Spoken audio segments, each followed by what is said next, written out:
السلام علیکم دوستانو خراغلاس دوستانو عمران خان قوم ته یو اهم پیغام جاری کو. عمران خان ویل کچری زه گرفتار شوم نو تاسو به څه عمل کوئ او تاسو لا څه پکار دي. په دې خبره باندې به ډسکشن کوو. دویم د عمران خان د سایفر قصه چې کم دنو اوس توچا خانه ته واغوستله.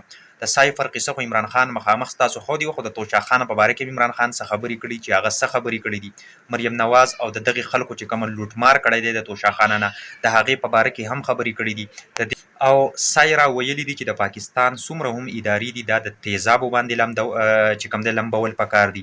ولې دا خبره کړې ده او په څه وجه دا خبرې کړې ده. او مریم نواز یو خبره کړې ده چې ملک اوس په ترقۍ روان شو، نو د هغې ته به هم یو پیغام میلاویږي چې ملک واقعي په ترقۍ روان دی که نه د ملک بیړه چپه شوله. راځو د ټولو نه اول هغه خبر طرف ته. هغه خبر دا دی چې عمران خان تاسو ته پته ده ویلي دي چې هیڅ قسمه ثبوت د دو سره نشته دی د رانا ثناء الله سره او د اف آی والا سره چې یاره او د مخکې نه دوی پیغام جاری کړی دی چې عمران خان گرفتار کړي. خو که چېرې زه گرفتار کړلی شوم نو تاسو له پکار ده چې په روډونو باندې راووځئ او پر امن احتجاج وکئ، نه چې د 9 مۍ هغه کومه احتجاج شوی په هغه طرزي طریقې سره نه، بلکې پر امن احتجاج به کوئ او چې کوم دی حق به خپل غواړئ. او تاسو ته پته ده د 9 مۍ حوالې سره عمران خان مخکې په خپل خطاب کې خبرې کړې وي چې یاره که 9 کسان به یې تلي دونه به تلي که به نه یې تلي، نو که څوک تلي هم نو به یعنې مطلب په 9 مۍ باندې توړ کړی. نو د دنیا کیمرې لګېدلې دي، په هر ځای کې کیمره لګېدلې ده. هم هغه خلک راوباسئ او هم هغه خلک چې کوم دی نو تاسو څه کوئ د هغو له سزا ورکئ. زه د هغې په خپله باندې خلاف یم، چونکې زه په جیل کې وم، ما ته هېڅ قسمه لکه مطلب داسې څه اکسس نه و چې ما هغه خلک چې کوم دی نو اویر کړی.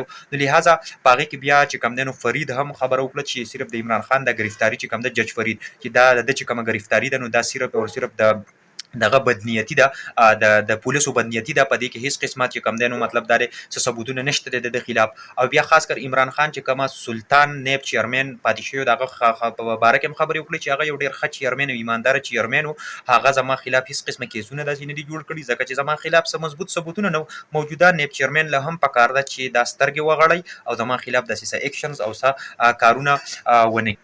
عمران خان وی چې دوی په سایفر کیس کې چې کوم دی نو ناکامه شو، نو اوس خبره توشا خانه ته. نو توشا خانه خو داسې چې کومه ګفټ راشي نو هغه کس اخیستلی شي، وزیر اعظم یې اخیستلی شي. که چېرې وزیر اعظم وانه اخیستو نو هم د هغې چې کومه قیمت دی نو هغه بل سړی چې کوم دی نو ورکولی شي او هغه یې اخیستی شي. نو که عمران خان واخیستو نو څه بده خبره خو نه ده. تاسو ته پته ده مریم نواز چې کوم دی نو د کروړاو روپو ګاډي اخیستې دي په لکاو کې، ټیک فله مارسډیز ګاډي یې اخیستې دي او دا د ملک په کم آیین او قانون کې دي چې یاره ته مارسډیز ګاډی په لکاو کې اخلي.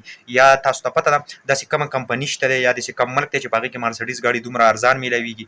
د دې سره آصف علي زرداري هم ګاډي اخیستې او ګاډي د سره په آیین او قانون کې شته دی نه چې ته د توشا خانه نه والي. ټیک شوله. د نواز شریف د شهباز شریف د 16 ارب روپو د کیس خبره وکړه چې د هغې خلاف ښه ثبوتونه وو. هغه کیس انکوایري تاسو بنده کړه، ولې هم بنده کړله؟ د دې تپوس به عمران خان وي چې د اف آی والا نه زه کوم چې کله ورسره زه ملاقات وکړم.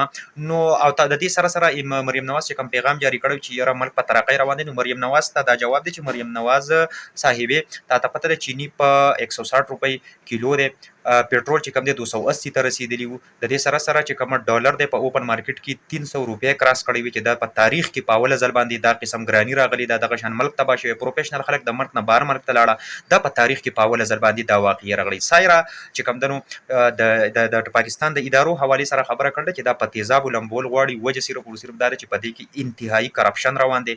ملک کې غرق و، که وابډا والے وګوري، که نورې ادارې او نورې محکمې وګوري چې څو پورې د دوی سره دغه عمل نه کړی شوی، د دې تر هغې پورې ملک ترقي کولی نشي کولی او تر هغې پورې دا کرپشن چې کوم دی نشي ختمېدلی. ملګرو تاسو څه وایي دې حوالې سره؟ تاسو راسره مخ په رایې شریکې کړئ. په اخره کې خپل ورشي د اقبال اجازت ورکړئ. الله